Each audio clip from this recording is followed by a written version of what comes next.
Black Star Network is here. Hold no punches. I'm real revolutionary right now. Black power. Support this man, Black Media. He makes sure that our stories are told. Thank you for being the voice of Black America, Roland. Stay black. I love y'all. All momentum we have now, we have to keep this going. The video looks phenomenal. See, this difference between Black Star Network and Black-owned media and something like CNN. You can't be Black-owned media and be scared. It's time to be smart. Bring your eyeballs home. You dig?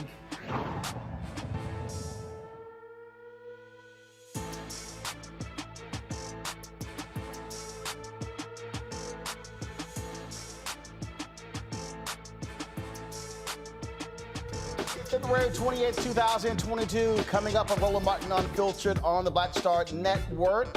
Folks, explosions continue in Ukraine, as well as they battle Russian forces. Also, African immigrants trying to get out of the country. They say they're having problems. And also, a basketball player from Maryland, he is stuck there. He's trying to also get out. We'll talk to his parents on the show as well. Plus, we'll talk with the deputy spokeswoman for the State Department, Jelena Porter, as well. So lots of stuff to cover.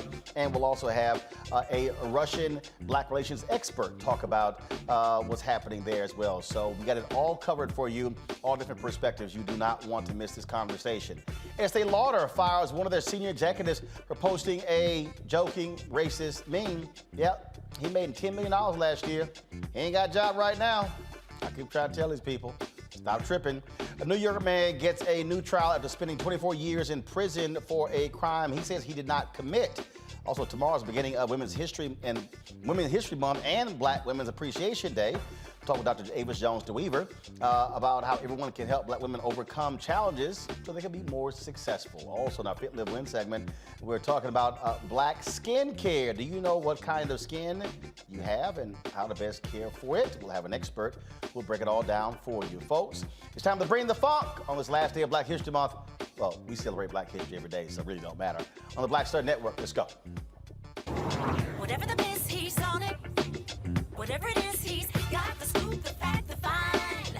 And when it breaks, he's right on time and it's rolling.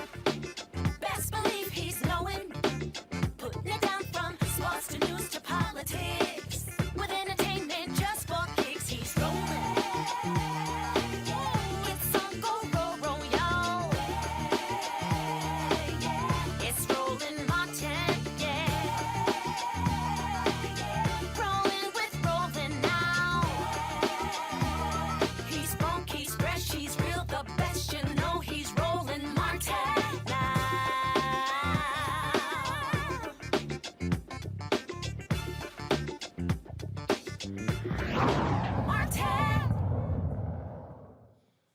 All right, folks, the world's response to the Russian invasion of Ukraine has been swift and significant. Today, Switzerland will forego its commitment to Swiss neutrality to adopt sanctions against Russia imposed by the European Union. Since the sanctions have begun, Russia's ruble has dropped more than 30%. Also, the World Soccer body FIFA and European Authority, they have banned Russian national clubs from participating even in qualifying for the World Cup until further notice. Also, oil companies are also pulling out. Shell has announced they're also going to be pulling out as well in terms of one of the collaborations they're doing with Russia. A lot of different things happening, and of course has a dramatic impact on what was happening here in the United States. Joining us right now is the deputy spokeswoman for the State Department, Jelena Porter. Glad to have you here on Roland Martin Unfiltered. So let's get right to it. I mean, there are a lot of people who don't quite get it or understand why the United States is not establishing a no-fly zone, not sending troops. And so explain to people what's really going on in that regard. Well, number one, thank you for having me, Roland. I'm very happy to be here. I'll just start from the beginning. President Biden has made it clear for months now that we will be united in our efforts with our allies and partners on making sure our European partners were protected and protecting the Ukrainian sovereignty and territorial integrity. Right now, we don't have any announcements as far as no-fly zones. Of course, that might put our troops at risk, but for now, we continue to lean into the path to diplomacy, and we continue to hold Russia accountable for what it's done. But for folks who don't understand, Ukraine is not a part of NATO, and so again, for folks who don't quite understand international politics, what is NATO and what are our responsibilities when it comes to NATO? So, well, you're right. Ukraine is not a part of NATO, and that's why Russia decided to invade. This all boiled down to President Putin wanting to invade in its neighbor of Ukraine and wanting to take ownership and moving forward in an unprovoked, premeditated war, a senseless war that we have no business of being in, all because Ukraine wants to join NATO. So this has been building up for quite some time. So America's response was not all of a sudden the last week or two. This has really been months in the making. Correct. We have been working for months now. We've been working on nonstop diplomacy at a multi-levels of government. You've had President Blinken, who's spoken several times with Ukrainian President Zelensky. You've had Secretary Blinken speak with his counterpart, Foreign Minister Kuleba, and in fact, he just spoke to him a few hours ago. We've seen United States Ambassador to the UN, Ambassador Linda Thomas-Greenfield, speak about this fervently at the UN Security Council. So we've engaged in nonstop diplomacy and coordination with our allies and partners for months now. One of the things that we have been hearing, and we're sort of looking at this as well in terms of issues with Africans trying to get out. African nations have been responding, Nigeria, Jamaica, and others. Any information you have there, how y'all have been working with various African nations to make sure their immigrants are taken care of? Well, listen, we have seen those unfortunate reports, and let me just say that any discrimination, especially at a time like this, at a time of a crisis, is completely inexcusable. What we've been doing, we've been working with UN partners on the ground. We've also been working with governments on the ground to make sure that Ukraine's partners or Ukraine's neighbors have the resources they need to help any third country nationals, to help any refugees cross the border peacefully, no matter where they're from. You know, whether they're South Asian, whether they're African, whether they're Middle Eastern, no matter where they're from, they'll have protections. In a moment, I'm going to be talking with the parents of a young brother from Maryland who's actually trapped over there as well. And so what about Americans? In this case, this basketball player who is sitting here going, look, I'm trying to get out. What do I do? Well, listen, I haven't seen the reports of the basketball player, but what I can say is that the State Department's primary concern is the health and safety of American citizens abroad. And of course, when it comes to folks stuck in Ukraine, we have our travel website, travel.state.gov. We encourage Americans who are still there to register for our Smart Travel Enrollment Program, STEP as we like to call it, so we can communicate with them one-on-one and to make sure they have all the resources they need to get out as soon as possible. The financial sanctions have been significant, and we are seeing that continue in a much broader way as well. And so how critical has that been to let Russia, let Putin know that America does not appreciate what is happening there, and will that continue? Well, listen, President Biden, like I said, he said from day one that should Russia choose this path to destruction, that this would happen, this would materialize. So we've been in lockstep with our international allies and partners, and it's not only us. It's been, you know, Japan. It's been several other countries who've imposed these sanctions on Russia, and so now they're isolated. Their financial institutions are going to have costs. You know, their currency, as you mentioned before, is also going to deteriorate. So now President Putin has some firm decisions to make.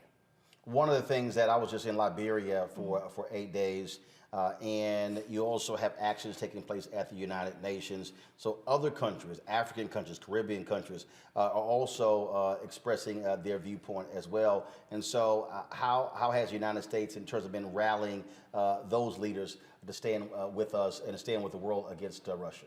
Well, again, I mentioned U.S. Ambassador to the United Nations, Ambassador Linda Thomas-Greenfield, who is our leader when it comes to Security Council issues. She has spoke against this, you know, very, very much in the past couple of weeks, and she's been, you know, in the news. She's made sure that American values are at play and that we're working with our allies and partners to stand united with Ukraine. So just a couple more questions for you. So in terms of next steps. If there are individuals, because I was looking at some WNBA players who are trying to get out as well. If there are individuals who are still there, you mentioned the website, but who else should they be reaching out to be able, and is there a particular place where they should be going? Because some of the African nations were suggesting there's certain areas that have been a lot easier to get out of the country than others.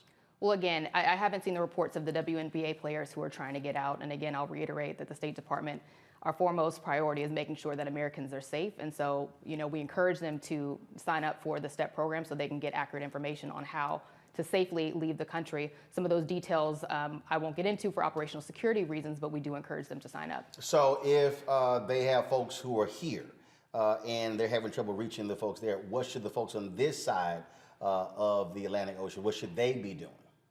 So aside from encouraging their family and friends to sign up for this program, they should reach out to the embassy and consulate there, which at this point in time, our embassy is functioning out of Poland for the safety and security of all of our officers who work there. But, you know, if they get into direct contact, they'll get into direct contact with us and make sure they have all the information they need. All right, Jelena Porter, we certainly appreciate it. Thanks a lot. Thank you. All right, folks, this continues. Look, it's going to have an economic impact on us, whether we want to own up to it or not. You look at what's happening in terms of oil prices. And so the question many folks are, again, asking, what is going to be next? What do we do in this country? Somebody may say, well, you know what, this really doesn't impact us, but it does, because anything that happens across the world still has impact on what we do in this country. We want to go now to Max Bergman. He is with the Center for American Progress. Max, glad to have you on the show. It's been very interesting watching what is taking place. You have folks, it's sort of like there's two worlds. You got a Fox News world where you have all of these Republicans who all of a sudden are just loving Vladimir Putin, who are just claiming, oh, just let him have it. But the reality is the world is standing firm, and President Joe Biden has done a hell of a job in terms of bringing the world together and NATO together to forcefully counteract Putin and Russia. Yeah, I think you're exactly right. Look, the Biden administration has done a phenomenal job here. And, you know, I was somewhat actually critical of the Biden administration in the beginning part as it came into office, because it didn't necessarily want to focus on Russia. It wanted to establish a stable relationship with Vladimir Putin and the Russian government. It tried to do that. But what it's done over the last 4 or 5 months is really unite the world, and not just with our European allies. And what we see is how isolated Russia is and how isolated Vladimir Putin is. And they've done a masterful job at releasing intelligence about what Putin was planning, about his efforts to sort of try to blame Ukraine for the conflict. And that has gone literally nowhere. And as someone who was in the State Department in 2014, I saw Russia do disinformation campaigns when it invaded Ukraine, and it had some success there. And this time, not at all. And the world has stood up and has really taken incredibly strong action against Russia. And I think most analysts are really shocked at how strong the response is, but that's due to the Biden administration, to its nonstop efforts over the last few months. You've got some folks who are saying, I mean, again, I'm listening to some of these right-wing nuts. Oh, why aren't we sending in troops? Why aren't we doing a no-fly zone? Do they not understand that when America gets involved in a war, it takes it to another level? Right. And you know, I am as empathetic as anyone with, you know, people on Twitter and social media wanting to do something, wanting to help Ukraine. You know, I've been to Ukraine multiple times, and you know, just my heart goes out to the people of Ukraine. But establishing a no-fly zone means war with Russia, and war with Russia means war with a peer nuclear power. And when Vladimir Putin puts his nuclear forces, increases the alert level on his nuclear forces, that's sending a clear message. And we don't know how that would unfold. And so I think, you know, that's why President Biden did, I think, a very smart thing in simply taking the option of the U.S. intervening militarily to defend Ukraine. I also think there's a lot of just practical constraints here. The U.S. Air Force isn't right there. It would take a lot of effort for us to establish a no-fly zone. That means and of course, let's not forget Donald Trump pulled 12,000 U.S. troops out of Germany. Right. Well, and then there was also just the lack of building a strong alliance over the last 4 or 5 years. And I think in particular, what I am super concerned about is that the Russians may respond to our economic sanctions with cyber attacks back against the United States. And we spent the entire Trump administration not really doing anything on cybersecurity, not investing in the resilience that we need to really stand up to Russia, not preparing for an event for this sort of situation. And so, you know, we wasted a lot of time under Donald Trump. We weren't focused on the right things. Our alliance was divided. And Biden has done a lot in the last year, but in order to build the sort of cyber resilience to sort of uproot Russian intelligence operations that have been targeting the United States for a long time, we needed to get to work much earlier, and we should have seen the writing on the wall in 2014 and 2016 when they attacked our election. All right, then. So one of the last question for you, Max, and that is, again, for the people who say, man, look, this has no material impact on those of us in the United States, explain to them why that's simply not the case. So this has a tremendous impact on the United States and on us because, look, what was at stake here was that if Russia could get away with simply invading a smaller democratic country, then big countries can start to invade smaller countries. And this is what we saw, I think, really eloquently expressed by African countries at the United Nations General Assembly, where we don't want a world where borders can just be redrawn because you have a stronger military. And we sort of forget that we live in actually, while there's conflict and violence, a fairly stable world where borders are respected, sovereignties are respected. And if not, then we're returning back to kind of a pre-1945, pre-World War II era. And that's just a really violent, dangerous place. And that's not a world that we want to return to. So I think that's sort of one of the main reasons. But it also goes to just sort of broader concerns about European security, about a democracy that's and if we allow a democracy to just be dismembered, then where does Vladimir Putin stop? So I think that this conflict has been a real wake-up call for, I think, everyone around the world about the importance of democracy, about the importance of democracy sticking together, because they face real challenges from autocratic states around the world. All right, then. Max Bergman, we surely appreciate it. Thank you so very much. Thank you. Folks, we talked about people who have been impacted by this, and we're going to go to a break. We come back, we're going to talk with the family of a young man who's a basketball player there in Ukraine who is stuck there. He is trying to get home, and so when we come back, we'll talk with his parents right here on Roland Martin Unfiltered on the Black Star Network.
Don't you think it's time to get wealthy? I'm Deborah Owens, America's Wealth Coach, and my new show on the Black Star Network focuses on the things your financial advisor or bank isn't telling you. So watch Get Wealthy on the Black Star Network.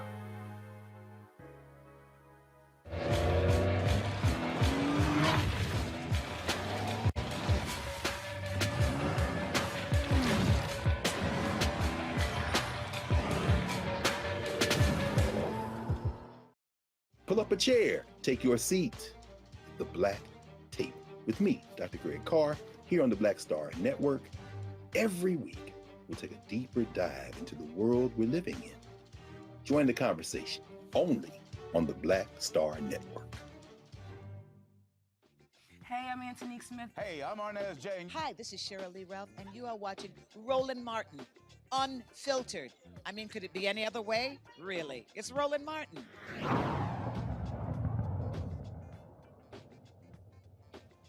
All right, folks, we've been looking at a number of things that have been happening there in Ukraine over the past several days.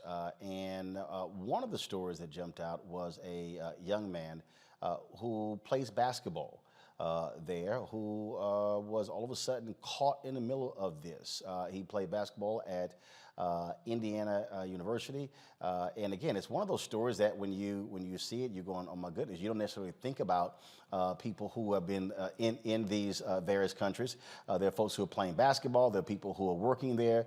We've seen the stories. We've been talking about these African immigrants who have been there as well. And so all of a sudden, when war breaks out, it's what happens? What happens to them? What do they do? And so right now, I want to talk with the parents of this young man, Pammy and Michael Morgan. How you doing? How are both of you doing? Pretty good. How you doing? Glad to have you on the show. And so Maurice Mo Creek is your son. Tell us, where is he now? How is he? When have you last talked to him? He actually just FaceTimed me, and first of all, thank you for having us, and I'm really giving all praises to the Most High that he was actually to get through to me and tell me that he is free. He is in Moldova. He actually got through, and he is in a vehicle on the other side of the border. Right. So in a vehicle on the other side of the border. So how long has he been there? How long has he been playing there in Ukraine? He's been playing in the Ukraine for several years with several different teams, but this particular team, he had just left here on the 18th of January. And so I'm just told that we actually have Maurice on the phone. Maurice, how you doing? I'm doing great. How are you? I'm quite sure you doing a heck of a lot better than I am. You've been safe. Yeah, I'm safe and sound now. I'm so happy to be out of Ukraine, and now I'm heading to Romania. I'm in the car, safe and sound. So I'm just feeling great right now. I feel so relieved. It had to be a harrowing experience for you to be there, for you to, as war breaks out. Just take us through what your life has been like for the past week. It's been crazy. I ain't going. It's one of the most crazy experiences I've ever had in my life. You know, when you go through stuff like that, you just do know if you're gonna make it back. You know, only thing you can do is just pray. You know what I mean? And I'm just thankful I'm on the other side of it now. I don't have to worry about no bombs, no shootings, none of that. You know what I mean? I don't have to worry about going into war anymore.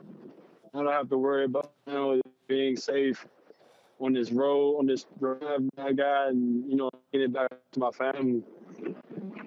As you were talking, your dad is getting quite emotional just listening to you share your story. Go right ahead there, Michael. Oh no,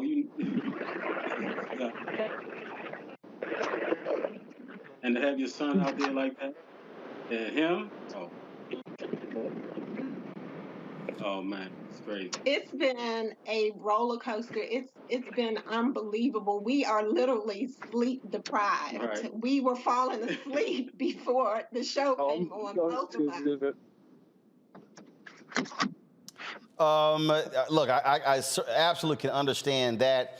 Maurice, as this was developing, I mean, were you trying to get out, or was the team trying to help you other players get out? Were there other Americans on the team? What was happening in the last week? It wasn't last week when everybody started getting out, but the team, it was just a messy situation. A lot of the guys just got out when they felt like, it was time to get out. And me, because I got there so late, I was kind of in a total different situation than them. I couldn't just say, hey, I'm just going to leave when I want to leave. And it just was a bad situation for me because I didn't really have the funds that I needed to have to get out, that I was supposed to be getting from the team and everything. Everybody else was, been there for months. me being a player who just got in, who helped them a lot. They didn't really. So, with that being said, they was not trying to let me go. They was having these meetings with me, stating they were trying to let me go. My agent had told them that I was trying to go. They still trying to let me go, and I had a last meeting with them, and they just basically was trying to tell me like they believed that nothing was gonna hurt. I just felt like they didn't really consider life first, basketball second. They considered basketball first, life second.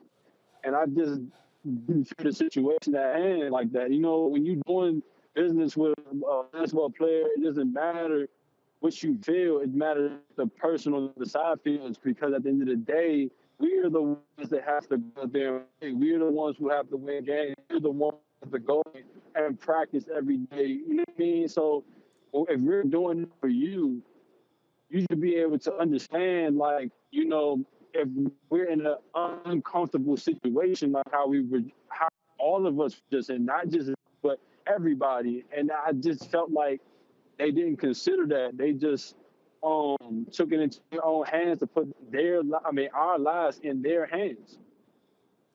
There are a number of people who don't realize the number of international basketball players, folks who are playing all around the world. There are WNBA players who play on Russian teams. And obviously, you want to get home as soon as possible. You may not have, if this crossed your mind, but is this giving you second thoughts about playing across internationally? First of all, if only you could see your if only you could see your mama's face right now. If only you could see your mama's face and your daddy's face right now. But go ahead. I know what they would say. I'm not gonna disclose that. It's something that me and my family really gonna have to talk about. It's scary though. That's what I will say. It's a very scary situation. Just looks like what I'm saying. Yep. To me, it was gonna be in the back of my mind, like, do I even want to go through a situation like that ever again? Talking about it, and then have been down for that again to get home and talk to my parents.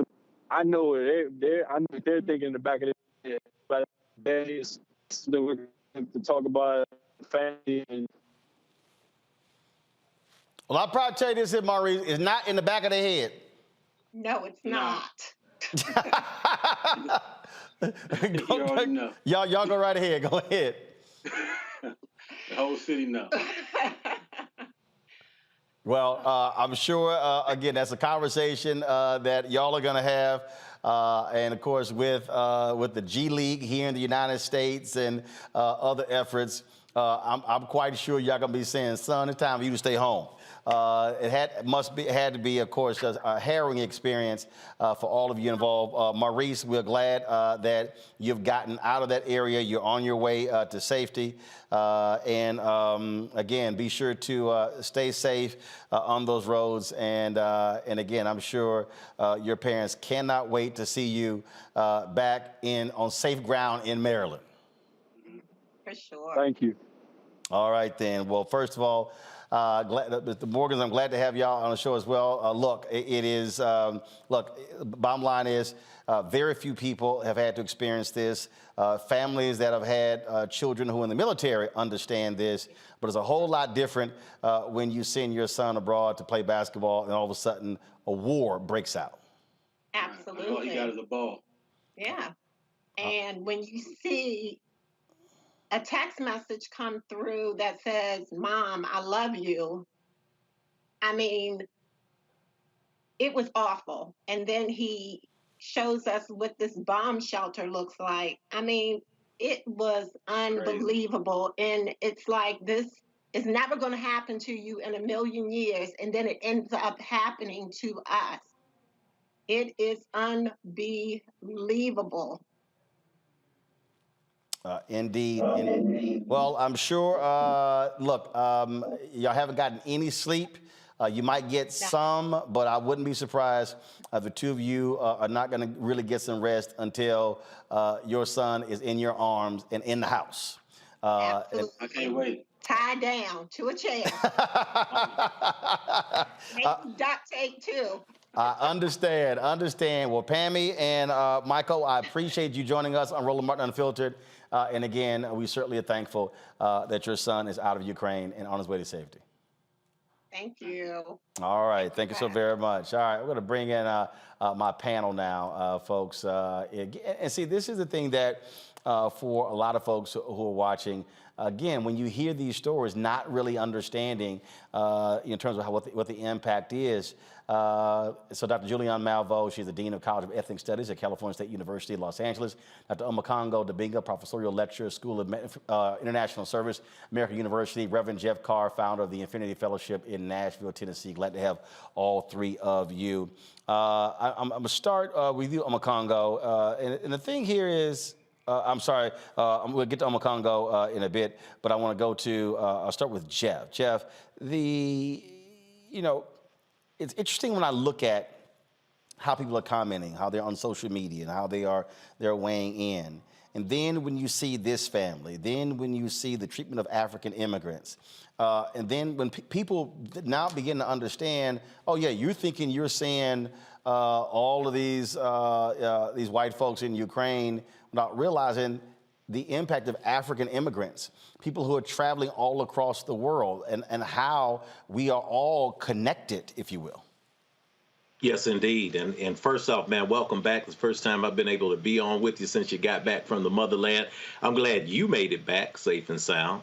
And I'm so glad I speak to the family, especially Brother Creek's family, the Morgans there, that they recognize and remember and know that the entire Roland Martin Unfiltered universe right now, online on every social media platform, they're sending prayers. We are proclaiming a safe journey. We're making sure that as soon as possible, your son is going to be in your home. Everything is working together for the good. All of that is in alignment. So just know that people from all over the world who watch this show on Black Star Network are covering you and protecting you right now. And we proclaim in advance that this is going to be a great situation that everyone is going to learn from.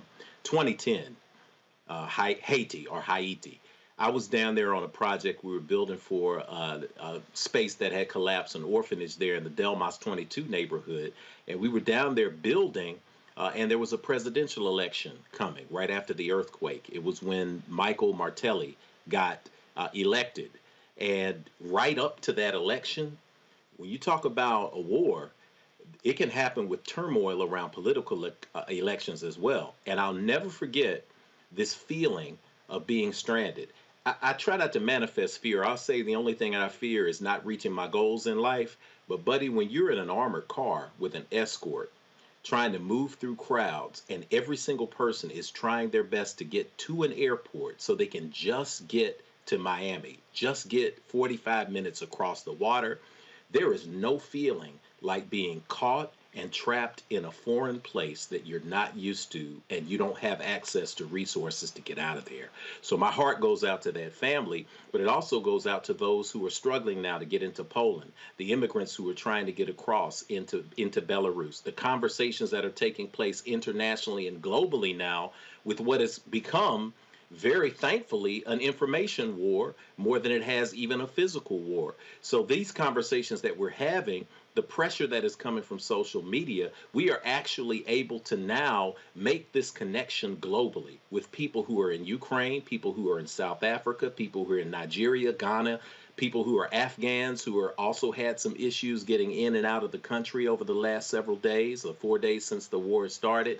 We are now seeing that all of this impacts all of us wherever we are. So I'm glad to see now that the conversation is taking place and that we are now able to input how important it is for us to connect with people across the world and to recognize that it really, truly could happen to any one of us. Omokongo, the African Union released this statement with regard to the treatment of African immigrants.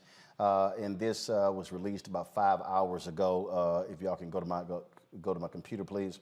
The current chair of the African Union is the president of Senegal, H.E. Macky Sall. This is what they said, that all people have the right to cross international borders during conflict, and as such should enjoy the same rights to cross to safety from the conflict in Ukraine, notwithstanding their nationality or racial identity.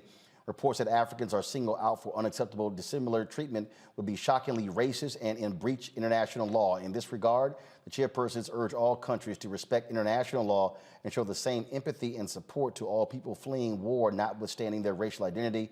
The chairpersons commend the efforts by African Union member state countries and their embassies in neighboring countries to receive and orientate African citizens and their families trying to cross the border from Ukraine to safety. If we have the video, please, of one of the officials from Jamaica who released a video earlier today with regards to 24 Jamaican students who were trapped in Ukraine. This is what she had to say. Good night, Jamaica, and good night, friends of Jamaica, all of you who have been following the journey of our students in Ukraine. Giving God thanks tonight that all 24 are now on the bus on their way to Krakow, where accommodations will be waiting for them. Our charge is there. Our friends of Jamaica have been of the greatest assistance, and they've had something warm, and they are in a comfortable bus on their way. So again, thank you for all your prayers so far. Keep them up, as we still have a little ways to go, but they are on their way, and we give thanks. Chef Jose Andres, of course, they are there feeding folks as well, and he actually caught up with one of the African immigrants, and then this is the video that he posted on his Twitter account.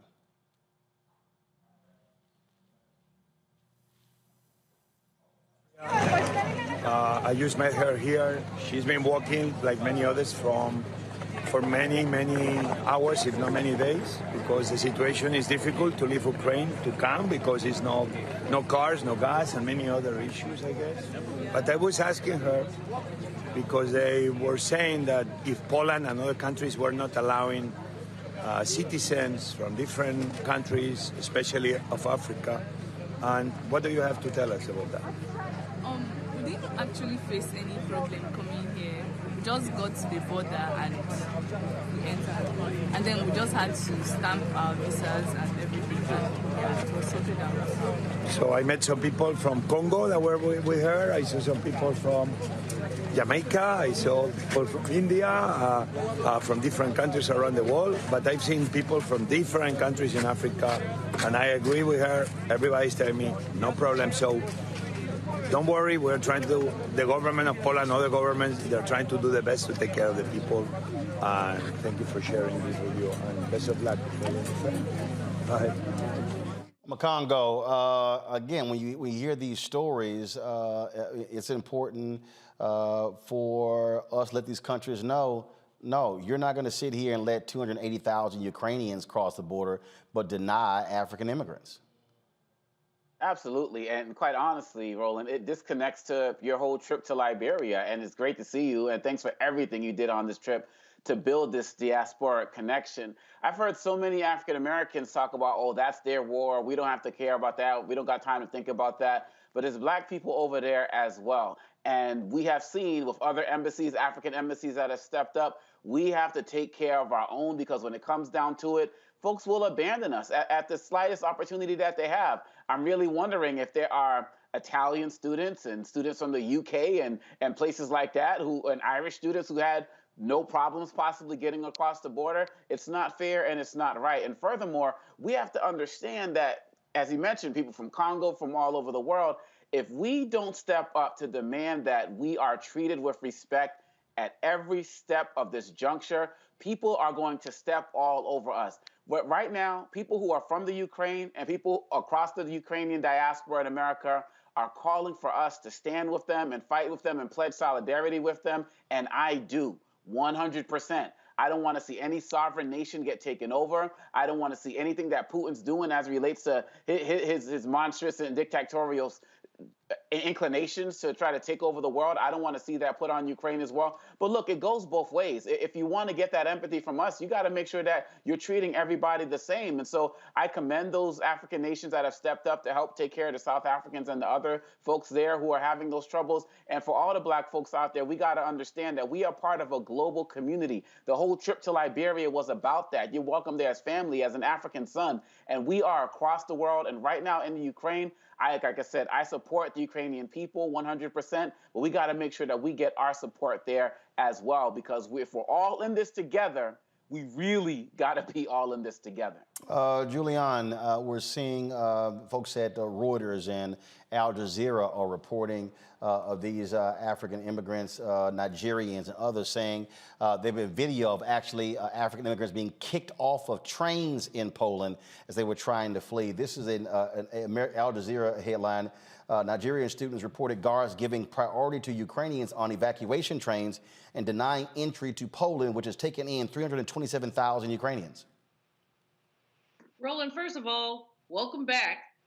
Great work in Liberia. We're really happy that you were there. And you underscored a point about our connections. The fact is that we do live in an international world. What happens here happens there. What did Dr. King say? The mutual garment, mutuality, and that's where we are. So given that, we as Black folks have to care about what's happening in Ukraine. And as Omakongo says, we also have to step up for our Black folks, brown folks who are stuck in Ukraine and who are essentially experiencing global anti-Blackness. And that's what it is global anti-Blackness. Now, when we look at this nonsense, and that's what it is, a nonsense of differential treatment, what we have to look at is the ways that the United States can play a role in stopping this anti-Blackness. If we're sending money over there, which we are, we're not sending troops, but we are sending money, there have to be conditions. And the conditions are that people are treated equally. I mean, we're going into Ukraine or engaging with Ukraine because we oppose what Putin, with his nasty self, and Russia are doing. We're opposed to it because they're basically taking over a sovereign country. But then when you expel people, when you say you have human rights for Ukraine, but what about the Black folks like the young brother and his family that you just interviewed, or so many others? If you believe in human rights, then you must believe that if there's a queue to get on a train. And in fact, the video that we're playing is from Twitter of African immigrants stranded at the train station. Mm-hmm. Exactly. So our money has to come with conditions. And the conditions have to be that you treat Black people in Ukraine who are trying to leave there the same way you treat Ukrainians and Polish people and other people. It is unconscionable. And you had a young sister on earlier, Jelena Porter, I believe her name was, who talked about what the Biden administration is doing. One of the things that they must do, if we as Black people who are taxpayers support this, is they must say, we will treat people equally. We insist on that. This picture is, Roland, it reminds me of the police officer who took the young sister by her dreads and pulled her. We can't have that when we're spending money. That was just 56, is it million or bill? Anywhere, more money going to Ukraine. I'm mad at them. They deserve it, but they also deserve to treat Black people fairly. Well, and to your point, what we have been, I mean, look, we've had members of Congress talking about an aid package for Ukraine, for that region, for humanitarian purposes, anywhere from $4 to $6 to $7 billion. So, yeah, America can absolutely put conditions on that as well. And anytime we document this kind of disparate treatment, well, we also ought to say, okay, we were going to give you $6 billion. Now we're going to give you 5.9. And every time we see some of this nonsense, 5.8, 5.7, 5.6, what do you want? Your survival or equality? You must treat Black people fairly. And this is video from a couple of days ago of stranded African immigrants as they were hiding in tunnels there in Ukraine. And the thing there, Jeff, many people, people may be asking, okay, well, why are they there? Well, guess what? They're students. They're studying to be engineers, doctors. It's cheaper for them to go to college, go to school there. And so that's the thing. It was very interesting when I was traveling. We were flying and we left the United States, and so there was like a 3D image there on our Air France plane as we were approaching Paris. And there's so many people here, frankly, let's just be honest, who ain't never left the country, they ain't never seen the map.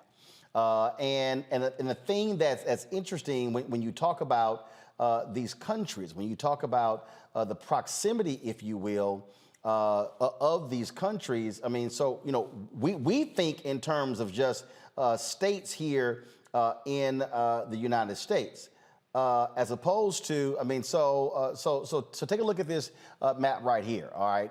And so if y'all could zoom in, that'd be great. When you look at where Ukraine is, and so when you think about Hungary, Austria, France, literally the distance from Ukraine to Paris, hell, it's shorter than going from the East Coast to the West Coast here in the United States. And so that's the thing that we don't realize. So there are a significant number of African immigrants who are all across Europe, in all of those countries. Well, you also look at proximity. You already said it. And when we connect this thing globally, as both Brother Omekongo and Sister Julianne spoke about, this connection, if you tilt that camera down or you zoom that map down, what's below the boot heel of Italy? You see North Africa, right?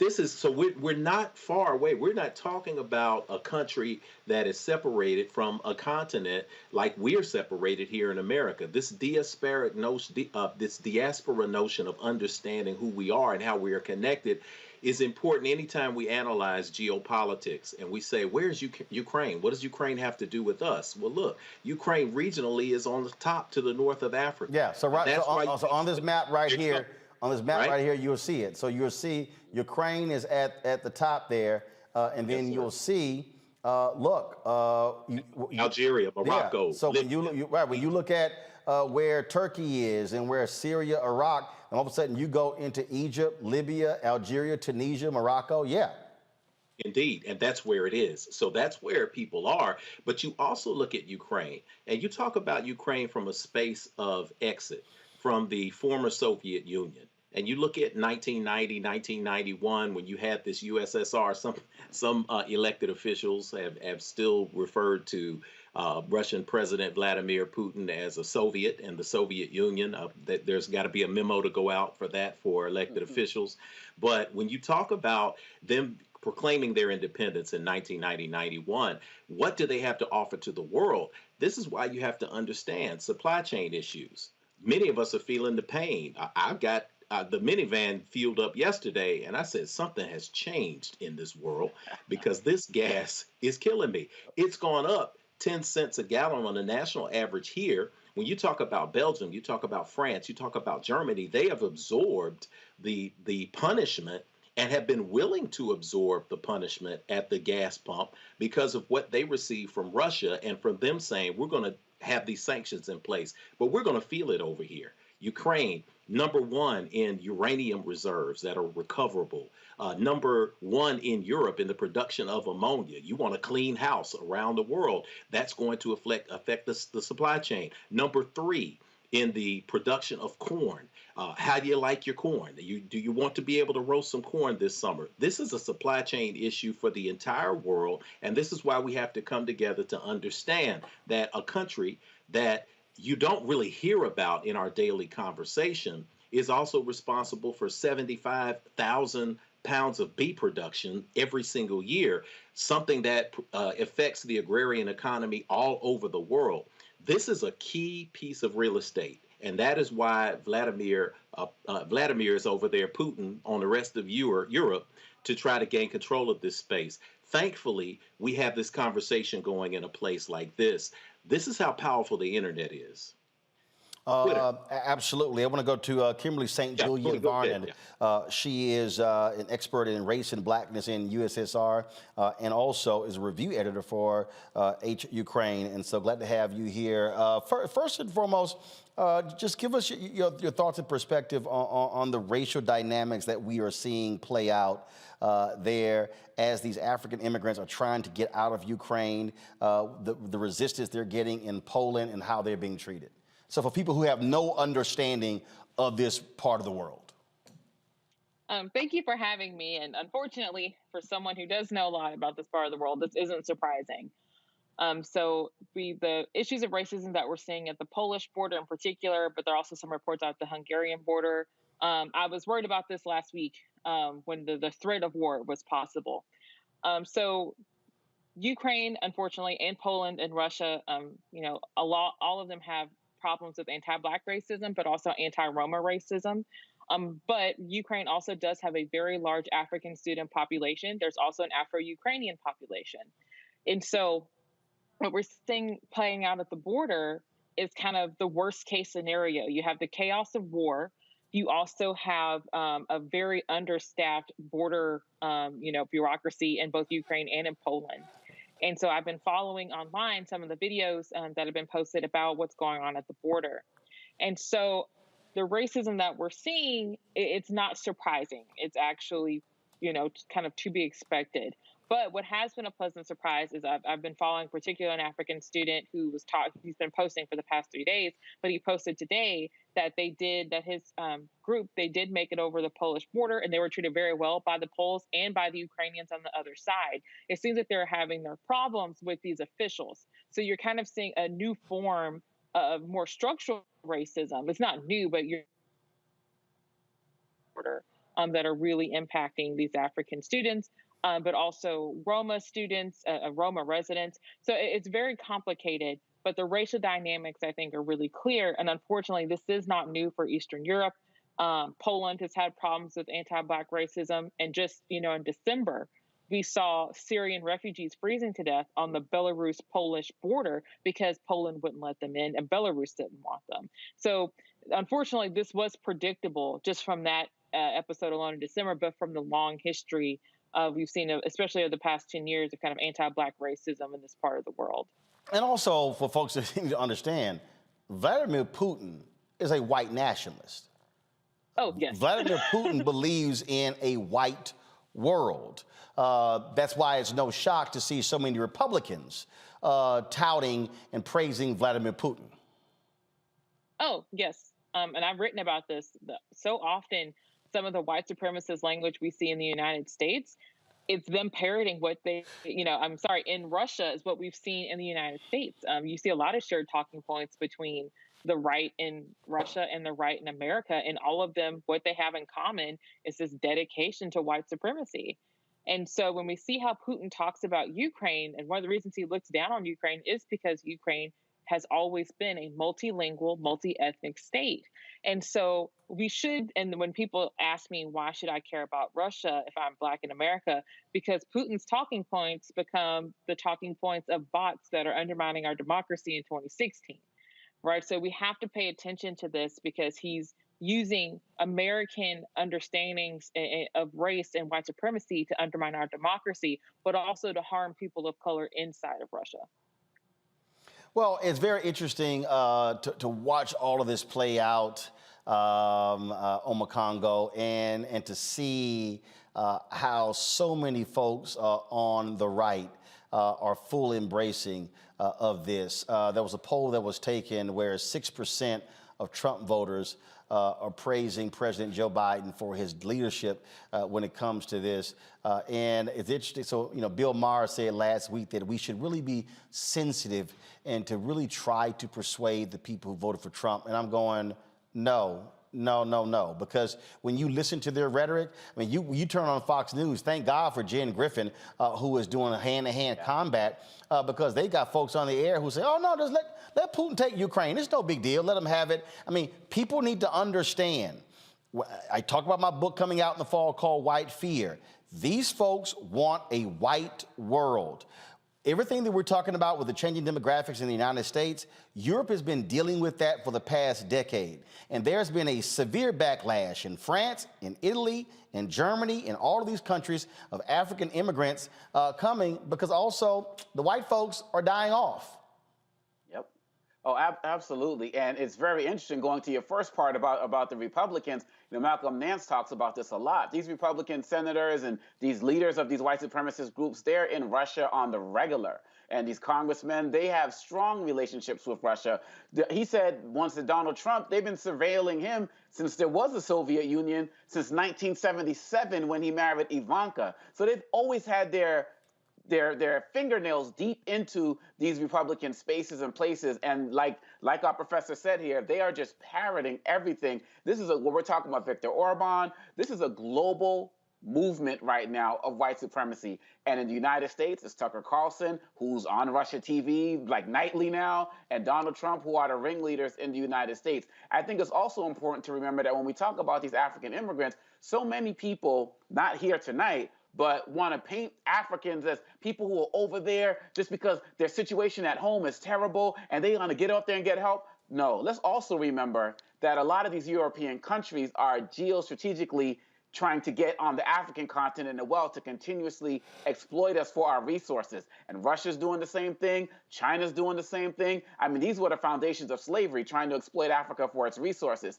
So people can't just look at it as these are some poor African immigrants just over there trying to better their lives. These European countries, whether we're talking about Italy, whether we're talking about France, whether we're talking about the Ukraine, whether we're talking about Russia, they are trying to build their strategic alliances with the African continent as well. And so these African nations need to realize that they are stronger than they know as it relates to the bargaining power that they have in terms of demanding respect from these countries. And that's why I'm glad that these stories are getting out, because quite honestly, Roland, I've been driving around a lot today, just getting the kids around and all of that. All of these networks I was listening to, haven't heard one story about how we're being treated over there.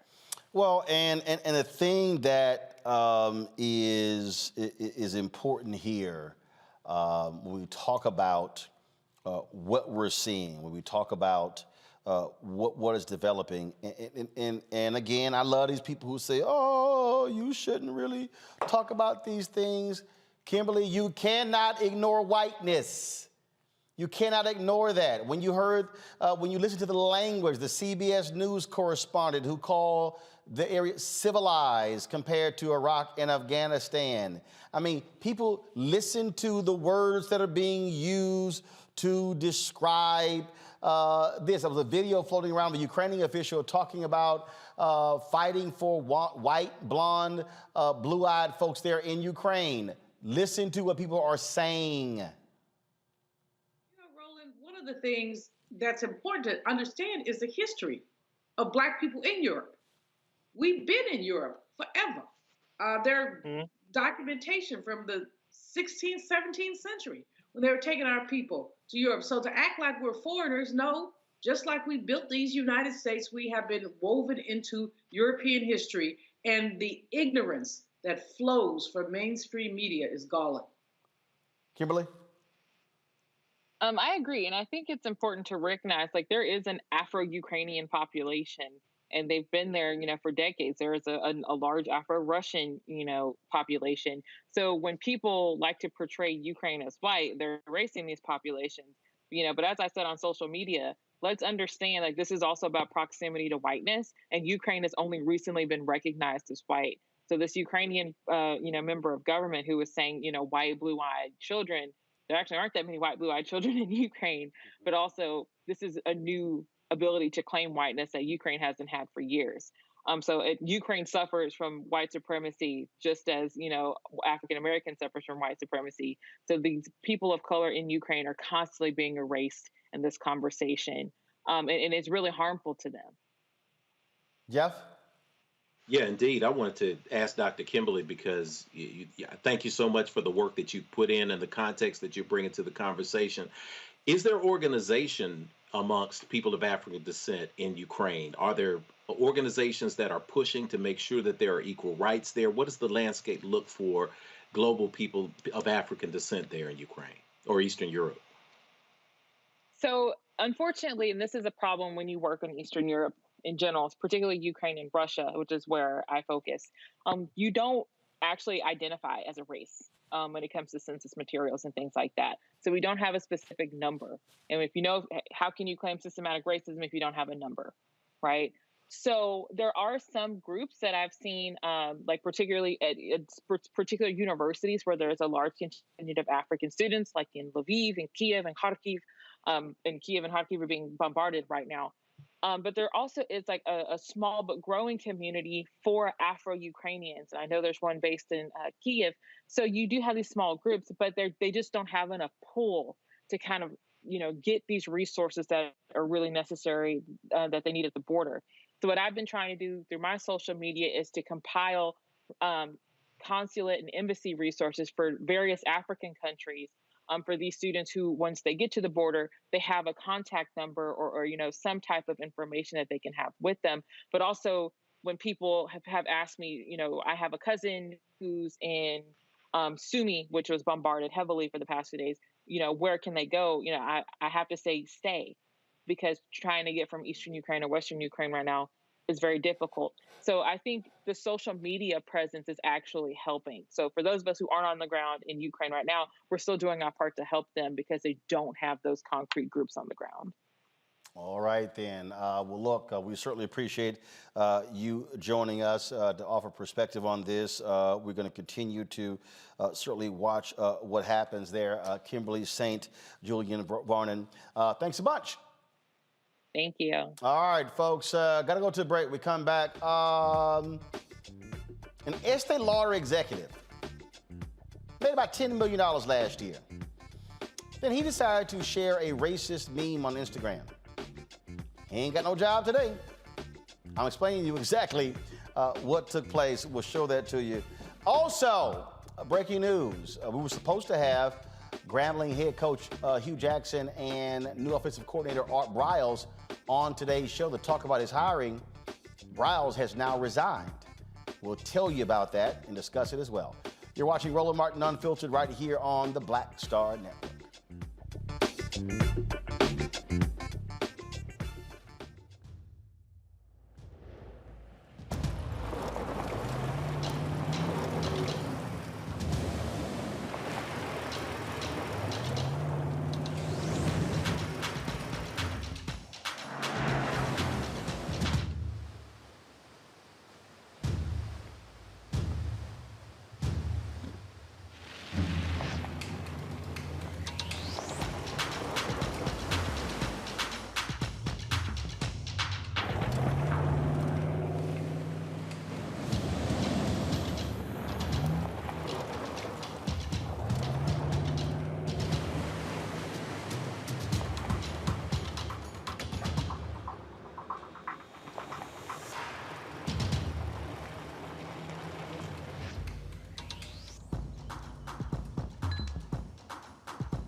Hi, I'm Dr. Jackie Hood Martin, and I have a question for you. Ever feel as if your life is teetering and the weight and pressure of the world is consistently on your shoulders? Well, let me tell you, living a balanced life isn't easy. Join me each Tuesday on Black Star Network for A Balanced Life with Dr. Jackie.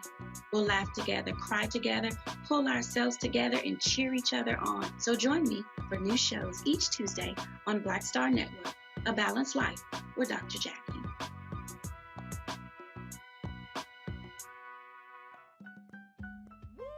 We're all impacted by the culture, whether we know it or not. From politics to music and entertainment, it's a huge part of our lives, and we're going to talk about it every day right here on The Culture with me, Faraji Muhammad, only on the Black Star Network.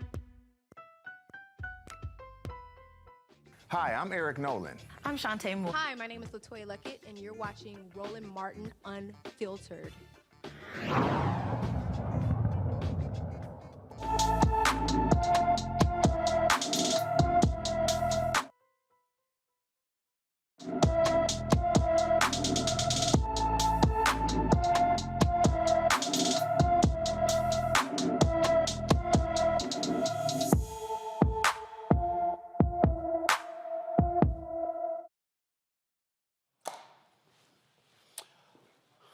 All right, folks. Of course, black and missing. We always are focused on that. Young lady, 5'3", weighing 120 pounds, has been, of course, black hair, brown eyes. Lexus Leonard, been missing from Baltimore since February 23rd. Again, missing from Baltimore City. Folks, if there's any information regarding her whereabouts, 301-396-2525. 301-396-2525. So please, if you got any information, please call the Baltimore City Police Department. All right, some breaking news out of Grambling. We were supposed to today talk with Hugh Jackson, who is the head football coach at Grambling, about the hiring of Art Briles, of course, who is the former head coach at Baylor, who was fired after a massive sex scandal there involving a number of players who were accused of raping students. Again, very lurid charges. He's been out of football really for the last 6 years. He coached, he got hired by a Canadian team, then was let go because of the outrage. And when he got hired at Grambling, that caused a lot of controversy. Doug Williams, the great at Grambling, stated that he could not support the team whatsoever. A lot of stuff going back and forth. Over the weekend, Hugh Jackson, who is, of course, the head football coach there, released this statement through his foundation, laying out the reasons why he chose to offer the job to Art Briles. And so what that letter says, folks, is this. And again, it came from his foundation. The Hugh Jackson Foundation has been dedicated to fighting against all forms of sexual abuse and exploitation, as well as other forms of racial and social bias. We have a clear understanding of the role that coaches and others who have a position of trust play in the lives of those they meet. Then he also said the recent hire of Coach Briles is a testament, scroll up please, is a testament to the importance of these key factors: forgiveness, redemption, and enlightenment. That took place over the weekend. I got a phone call, though, last night that Briles was out as the offensive coordinator, and about shortly before 6 p.m., a Grambling spokesman announced that Briles had resigned as offensive coordinator. The thing here, Julian, that I said to a number of different people was that a lot of sports outrage, obviously, over Briles being hired. But I said, look, folks got to remember, Grambling is a state institution. So the hiring has to get approved by Board of Regents. I said, once the politicians start weighing in, that is going to change. That's exactly what happened here. And so today, Briles stepped down. A lot of people have been very critical of Hugh Jackson and Grambling for hiring Art Briles because of his role there at Baylor. Your thoughts? It happened, of course, 6 years ago. There still is a standing lawsuit. But should Briles be given a shot to coach football again at a major university? Roland, not at this time. As long as the lawsuits are still there, there is something that's unresolved. There are people who are aggrieved, who are suing. Hiring him at a state university is a challenge, and it will be challenged. The memo from Hugh Jackson is a good memo. It talks about redemption and forgiveness, and I do think that that is important. People do deserve second chances.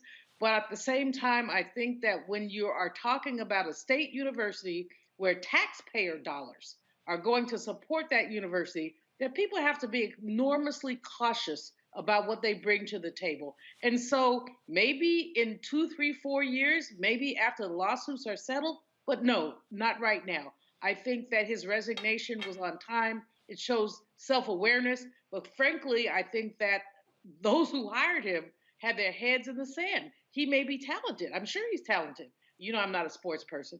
But, no, he is. Look, he revived the Baylor football team, brought them to national prominence. It is an absolutely outstanding offensive mind. But the reality, Jeff, everywhere he's gone, efforts to hire him has been thwarted because many people say he should never coach young men again because of the issues with that Baylor football team. Yes, indeed. And it's important to note that he wasn't found necessarily guilty of any NCAA infractions, but He was part of a culture and responsible for a culture of underreporting and protecting people who were committing these crimes. And so the jury's still out, as Dr. Malveaux said. But with redemption in mind, we're seeing a pattern here. There's tremendous amount of pressure to win football games. And when you have a guy who was coach of Baylor, as you said, he basically put Baylor on the map from 2008 to 2015. He had a record of 65-37. He had their first two Big 12 conference championships, won his game on New Year's Eve, was a hero, seen as a hero until the downfall came. And when the downfall came, we see this repeated pattern. A Canadian team hired him in 2017. They had to relent to pressure. They had the pressure that came. They had to just say, we can't take this here. 2019, Southern Miss tried to hire him again. When you get second and third chances like this, I will say it must be nice to get this many chances, right? So you get this chance in 2019. I mean, it must be nice, but 2019, you get another chance, Southern Miss. And Southern Miss said, we're going to cave to pressure, and we can't even bring you in. Grambling, Hugh Jackson, a brilliant offensive mind. He was down the street at my alma mater last year with my former student Eddie George, and decided it was time for him to move forward with Grambling, and he wanted to win. So he looks at Briles and says, you know what? This guy has a proven record. He tried it, but once again, the third strike has shown you that right at this time, he's just not hireable, no matter how much he wins on the field. There's something to say about how we are moving toward an evolutionary space where we are speaking up for women more. We're speaking up for Title IX issues that have been violated. And in this environment right now, it's just not time for him to step back on the football field. You know what, Omokongo? I think what Art Briles is going to have to do is he is going to have to, and again, I've gotten lots of emails from folks talking about how they are singling him out in terms of these reports, how there were many other examples of abuse happening at Baylor that went beyond the 5 cases everybody keeps mentioning. But this is one of the things that, frankly, if you're Art Briles, you're going to have to actually lead your own battle to clear your name because that has to take place. I just don't think, even it being 6 years later, I think 5 years from now, he's going to get criticized. He is going to have to undertake a massive campaign for people to actually look at the facts of what happened. If he says he doesn't deserve to get all the blame for what took place, he's going to have to fight that battle himself. I just don't see any program being able to hire him and not get any criticism as a result. Yeah, and you're absolutely right. And that's what I've been thinking throughout this whole story. What has been his path to redemption publicly? Because there's a lot that he could have been doing on his own to help rebuild his reputation, and I haven't seen much, especially with these lawsuits still pending. I think that if he's going to join a university or of any sort again, he's going to have to come in at a lower level. I don't understand why he would just be given this head coaching spot, right? I mean, come in and start to work your way up. No, it's not a head coaching spot. In fact, he even offensive coordinator. He even was a head coach for a couple of years at a high school. So he's not coming back in as that. But again, what you're seeing here, folks, are saying in no capacity. I mean, look, he can come in as an assistant coach. They're saying, no, you can't be on the staff at all. Yeah, and I look, this is where we're at nowadays. I mean, look what happened with Felicia Rashad and, her impeccable reputation and the backlash she caught just for expressing a small level of support for Bill Cosby. So that that great story at Howard turned into a scandal. And this is not even close to what Briles has been involved in as a leader of men. Look at Juwan Howard just a couple of weeks, 1 or 2 weeks ago. People are talking about when you're responsible for leading people, what type of culture are you creating? And Briles hasn't seemed to be able to create anything different wherever he goes. And this is just not that climate, Roland. People are going back nowadays and pulling up stuff you did in college, pulling up stuff you did in high school, social media things. They will not let you forget anything. And another point that you made, which is extremely important, is the fact that oftentimes individuals will get caught up in other issues that are larger university-wide, and the university is always going to take care of itself first. particularly when it comes to dealing with us who might be on the staff as faculty or coaches. We're pretty much expendable. So Browse has a lot of work to do. I think, quite honestly, he needs to go into a non-sport space and really start to build a platform that's based on showing real respect for women and real respect for creating men who are leaders, and leave the sports thing alone, because this is never gonna go away. It's just like you said, 5 years from now, we're still gonna be talking about it. So he needs to build his credibility somewhere else. He needs to get these lawsuits taken care of, and he just needs to realize that when it comes to this issue, society is unforgiving. It's just not like how it was 10, 15 years ago. And I think that is the case. And so, again, we were scheduled to actually have Coach Hugh Jackson and Coach Art Briles on Roland Martin Unfiltered today to go through all of these various issues. But shortly before we went live, we got the notice, the official notice. I've actually known for 24 hours. We got the official notice that Art Briles has stepped down as the offensive coordinator at Grambling State University. Folks, got to go to a break. We come back. Oh, crazy as white people. What happens when you are a major executive at a makeup company? You made almost $10 million last year. You decide to get cute and you post a racist meme. You about to lose your job. You about to lose your job. He ain't about to. He done lost his job. I'll explain next, right here on Roland Martin Unfiltered, the Black Star Network. Don't forget to support us in what we do, folks. And that is, please join our Bring the Funk fan club. Download our app, Black Star Network app. Download it on all the platforms: Apple phone, Android phone, Apple TV, Android TV, Roku, Amazon Fire, Xbox and Samsung TV. And of course, you can also join our Bring the Funk fan club. Every dollar you give goes to support what we do, and that is, of course, $RM Unfiltered. Venmo is RM Unfiltered. Zelle is roland@rolandsmartin.com.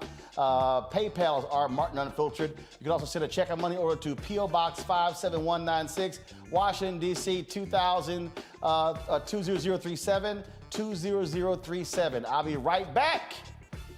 See you in a minute.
Pull up a chair, take your seat at the Black Table with me, Dr. Greg Carr, here on the Black Star Network. Every week, we'll take a deeper dive into the world we're living in. Join the conversation only on the Black Star Network.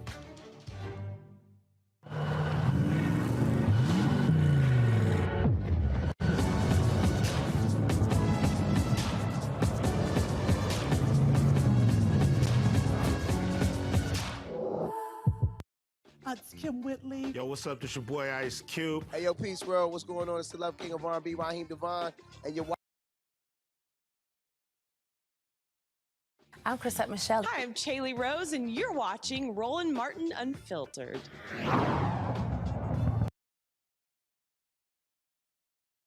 A New York man has finally been granted a new trial after maintaining his innocence for more than 24 years. Anthony Sims says he is serving time for a crime he did not commit. He was convicted in 1999 of killing a Chinese immigrant in Brooklyn. Sims says his friend was responsible for the shooting and ironically was a lone witness at the 1999 trial. Now a new witness's account has opened the doors for the new trial. No official date has been set. Also, folks, the Missouri School Board reverses the decision to ban Toni Morrison's book, Bluest Eyes. In January, the Wentzville School District banned the book after one parent complained about the book's content. A lawsuit was filed by the ACLU challenging the ruling, demonstrating books by white heterosexual authors exploring the same subject matter remain available to students. 10 days later, the school board reversed the decision. This is one of many school districts trying to ban books white parents say are pushing critical race theory. Julian, these things are happening, and what's stupid to see these largely Republican legislators, these white legislators, support this. One parent complains, and all of a sudden, oh my God, the world has ended. What shall we do? And so let's just start banning books. Again, these white folks are losing their minds. No, they never had minds. What they're doing is sitting there clutching their pearls. Oh, it's so horrible that my child would learn about Black people, that my child would learn about rape or incest. These people are so clueless that it's beyond ignorant, Roland. The fact is that the resistance has come, as a sister from Ukraine was talking earlier about the shifting demographics, not only in the United States, but also all over the world.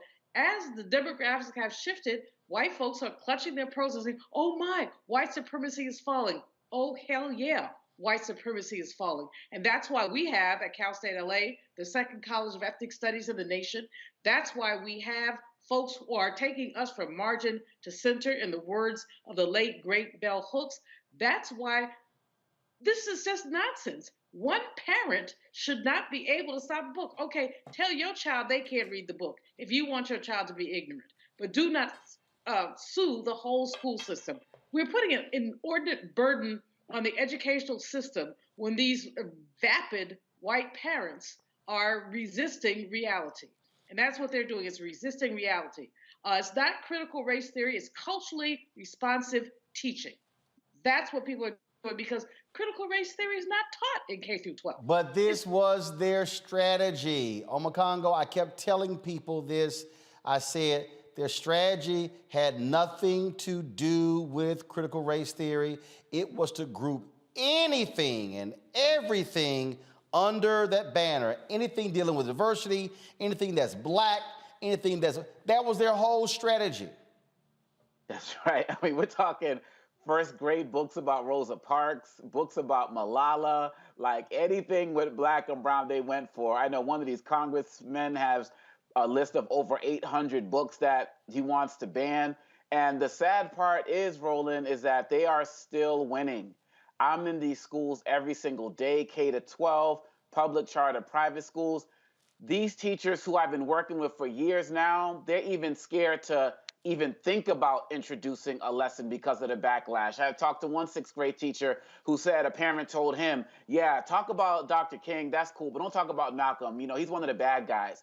And, you know, they feel so emboldened to be able to go and do this. And that particular teacher, he wasn't like, well, I'm going to teach both. He ended up doing it, but he was like, I don't know what to do because I don't want to lose my job. I don't want my school to end up as a social media hashtag. And these teachers are getting burned out because they don't feel like they're getting enough support. So with this story with the bluest eye, we have to understand that, and kudos to whoever fought to get that back on the shelves. But quite honestly, Roland, we have to do that for every single book in every county, for every state, because they are not going to stop. And I'm working with the American Association of School Librarians right now, and they're telling me stories about how they're getting reported for bringing up things like people are looking at possibly putting cameras in classrooms in some of these schools. I'm going down to Kentucky in June to work with the librarians down there. This is a fight, and as soon as we drop our guard, we're losing because we dropped our guard. And now that we've seen where they're at with this, we can never let our guard get dropped again because they will ban everything. And now they're adding LGBTQ plus studies into all of this as well because they know start with Black people, and when you can get away with that, then we can lump it all in. We got to keep fighting every single day. And you're right, Roland, you've been warning us about this. And Jeff, look, when you look at the folks who are behind me, Ida B. Wells Barnett, when you see her, Harry Belafonte celebrating his 95th birthday, will actually be in New York City broadcasting live tomorrow from his celebration. Of course, James Baldwin as well. I mean, look, the bottom line is they do not want any of this. If you sitting here trying to stop Dr. King from being taught, oh, you could forget